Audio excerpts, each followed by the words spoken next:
Assalamu alaikum. I am Waqas. Welcome to another video. I am a PhD researcher at Tübingen University, Germany, and my PhD is sponsored by DAD, German Academic Exchange Service. मेरा bachelor और masters chemistry में है और government college university Faisalabad से. This video is for the bachelor students who wants to pursue a master's degree from international universities. And in this video, uh, I will try to make an overview of the opportunities for the bachelor students because we pass through this process. होता ये है normally कि जब हम bachelors के चौथे semester में होते हैं तो हर कोई अपने यूनिवर्सिटी लाइफ में मगन होता है. कोई इतनी ज़्यादा फिक्र होती नहीं है. हर बंदा दूसरे बंदे को इम्प्रेस करने के चक्करों में होता है. लेकिन आहिस्ता आहिस्ता जब हम सातवें सेमेस्टर की तरफ बढ़ते हैं तो फिर ज़रा परेशानी होने लग जाती है. परेशानी ये होती है कि चौथे सेमेस्टर तक तो चीज़ें बड़ी रियलिस्टिक होती हैं कि डिग्री कंप्लीट होगी, उसके बाद हम पीपीएससी या एफपीएससी का टेस्ट देंगे, हमारी जॉब हो जाएगी और लाइफ बड़ी स्मूथली चलेगी. लेकिन ऐसा नहीं होता. जब आप सातवें सेमेस्टर में पहुंचते हैं तब आपको रियलाइज होना शुरू हो जाता है कि चीज़ें ऐसे नहीं चलेंगी. ना तो आपको नौकरी मिलेगी, इंडस्ट्री आपको पे नहीं करेगी, गवर्नमेंट जॉब्स आएंगी ही नहीं. और अगर आप पीपीएससी एफपीएससी की तैयारी करने बैठ जाएंगे तो 1.5-2 साल उसके लिए भी चाहिए, वो एक अलग से एक डिग्री है.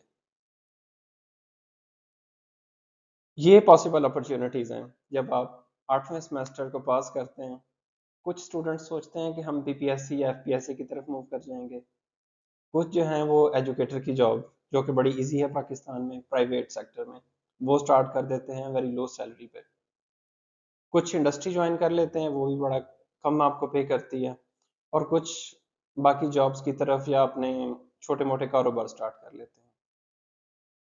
और बहुत सारी तादाद जो है, क्योंकि उनको जॉब नहीं मिलती तो वो मास्टर्स की तरफ मूव कर जाते हैं. सबसे पहले तो पीपीएससी एफपीएससी की अगर बात करें तो ये एक लेंथी प्रोसेस है. आपको साल 1.5 साल की तैयारी चाहिए, तब आपके टेस्ट पास होने शुरू होते हैं, तब आप इंटरव्यू क्लियर करते हैं. और इंटरव्यू क्लियर करने के बावजूद भी आप 14वें या 15वें या 16वें ग्रेड की मैक्सिमम नौकरी से स्टार्ट करते हैं, और जिसका स्टार्टिंग पैकेज मैक्सिमम भी 40-45 हज़ार से होता है. फिर उसके बाद जो एक बड़ी ही चार्मिंग अपॉर्चुनिटी है वो मास्टर्स की डिग्री है. इसमें एक तो आपको टाइम मिल जाता है. आप घर वालों की तनकीद से भी बच जाते हैं कि अभी मैंने बैचलर कर लिया है तो अभी मैं मास्टर्स कर रहा हूँ. लेकिन मास्टर्स के दो रास्ते हैं. एक तो ये है कि आप अब्रॉड से कर सकते हैं और दूसरा ये है कि आप अपने होम कंट्री से. दोनों में डिफरेंस क्या है? आप इंटरनेशनल लेवल पे जाएंगे, आपको सैलरी मिलेगी, आपकी हर चीज़ कवर होगी. उसके मुकाबले में आप अपने ही मुल्क में स्टार्ट कर देंगे, आपको फ़ी खुद से पे करना पड़ेगी, आपके पास पॉकेट मनी नहीं होगी, फिर जॉब का प्रेशर. और इवन कि आप अपनी मास्टर्स डिग्री जब कंप्लीट कर लेंगे तो फिर आप बाकी तीनों ऑप्शन पे ही वापस आएंगे, दोबारा पीपीएससी एफपीएससी की तरफ, या एजुकेटर या इंडस्ट्री. ये चीज़ें. इनमें जो सबसे बेस्ट अपॉर्चुनिटी है वो है मास्टर्स डिग्री, लेकिन अगर आप बाहर से करते हैं तो, और वो भी फेलोशिप पे. उसके फ़ायदे क्या हैं? टूरिज्म, क्वालिटी एजुकेशन सबसे बड़ा बेनिफिट जिसके लिए आप आते हैं. और उसके बाद सैलरी, क्योंकि जो भी स्टूडेंट्स फेलोशिप या स्कॉलरशिप पे आते हैं उनको मंथली स्टाइपेंड मिलता है, और जिससे एक अच्छी खासी अमाउंट आप सेव भी कर सकते हैं घर वापस भेजने के लिए या अपनी सेविंग के लिए. फिर उसके अलावा जो होती हैं वो आपकी पर्सनल ग्रोथ होती है. आप टूरिज्म, आपकी बुक्स, इवन के लैपटॉप मिल जाते हैं आपको. आपकी प्रोफेशनल ग्रोथ होती है, आप कॉन्फ्रेंसेस अटेंड करते हैं. और सबसे बड़ी बात, आप इंटरनेशनल कम्युनिटी के साथ एंगेज करते हैं.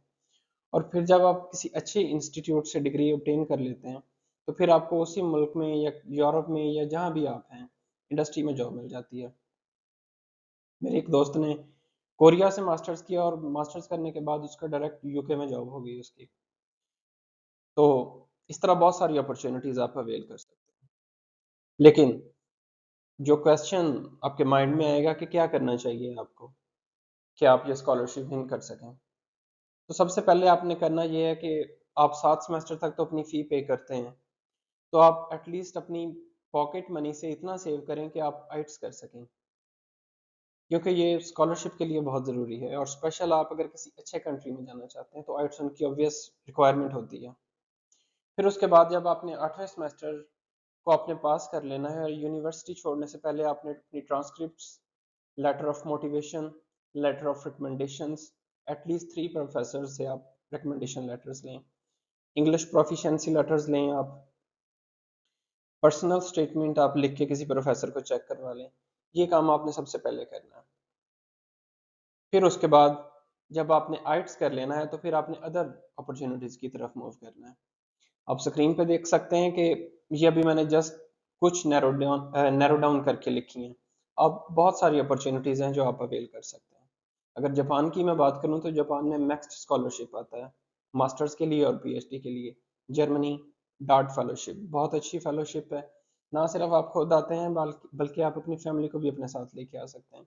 जिनकी शादी हुई है वो अपने स्पाउस को लेके आ सकते हैं, इवन कि आप अपने बच्चों को भी साथ लेके आ सकते हैं। Travel expense each and everything आपका डार्ट कवर करता है। इसी तरह यूएसए में full bright scholarship, full bright scholarship भी बहुत अच्छी अपॉर्चुनिटी है। आप यूएसए में जाके अपना मास्टर्स करते हैं, हैंडसम सैलरी आपको प्रोवाइड करता है यूएसए। फिर यूरोप, यूरोप में Rasmus one of the finest opportunities. आपका एक सेमेस्टर आप पेरिस में कर रहे हैं, दूसरा आप बर्लिन में कर रहे हैं, तीसरा आप एम्स्टर्डम में कर रहे हैं। पूरा यूरोप आपको घूमने का मौका मिलता है और एक सैलरी भी आपको अच्छी खासी मिल रही होती है। फिर उसके अलावा यूके, यूके में कॉमनवेल्थ, इटली में, चाइना में सीएसए स्कॉलरशिप, साउथ कोरिया में ग्लोबल कोरिया स्कॉलरशिप, और इस तरह सऊदी अरेबिया में बहुत सारी यूनिवर्सिटीज़ हैं जो हर साल अनाउंस करती हैं स्कॉलरशिप्स मास्टर्स के लिए। इवन के बैचलर्स के बाद मैंने किंग फहद में एडमिशन लिया था, तब मेरे पास आइट्स का स्कोर नहीं था और मैं वहाँ पे नहीं जा सका। एचईसी, इवन के पाकिस्तान में एचईसी एग्ज़ाम कंडक्ट करवाती है हैट का। अगर आप वो एग्जाम पास कर लेते हैं और मेरिट में फॉल करते हैं तो एचईसी भी आपको अपॉर्चुनिटी प्रोवाइड करता है कि आप आउट ऑफ द कंट्री जाके अपना मास्टर्स डिग्री कंप्लीट करें। लेकिन उसमें एक चीज़ ये होती है कि आपको वापस आना होता है, ये एचईसी की रिक्वायरमेंट होती है। सॉरी, ये मैंने इटली के आगे मैक्स स्कॉलरशिप लिखा है, ये मैक्स जापानीज स्कॉलरशिप है। इटली भी स्कॉलरशिप प्रोवाइड करता है मास्टर स्टूडेंट्स को। आप एडमिशन ऑब्टेन करते हैं, एडमिशन सिक्योर करने के बाद वो आपको, फिर आप फंडिंग के लिए जाते हैं और फंडिंग सिक्योर करते हैं। नेक्स्ट पार्ट, ये जितनी भी फेलोशिप्स मैंने स्क्रीन पे जॉट डाउन की हैं, किसी के लिए बैंक स्टेटमेंट नहीं चाहिए, कोई एप्लीकेशन फ़ी नहीं होती, मंथली स्टाइपेंड आपको मिलती है, और सबसे बड़ी बात कि वीज़ा वीज़ा आपको इजीली मिल जाता है। अगर मैं जर्मनी की बात करूं, क्योंकि मेरा एक्सपीरियंस है डार्ट फेलोशिप का, तो डार्ट का जो है वो रिप्रेजेंटेटिव है पाकिस्तानी एम्बेसी में, वो आपको फैसिलिटेट करते हैं। नॉर्मली जर्मनी की अपॉइंटमेंट, वीज़ा अपॉइंटमेंट 4 माह या 5 माह के बाद मिलती है, लेकिन जब आप ये फेलोशिप मिल जाते हैं तो आपको 3 से 4 दिन में अपॉइंटमेंट मिल जाती है और आप आपको फैसिलिटेट करते हैं, वो आपसे वीज़ा फ़ी तक नहीं लेते। फिर नेक्स्ट नेक्स्ट जी, ये शॉर्ट प्रेजेंटेशन थी एक कि what are the opportunities that you can grab.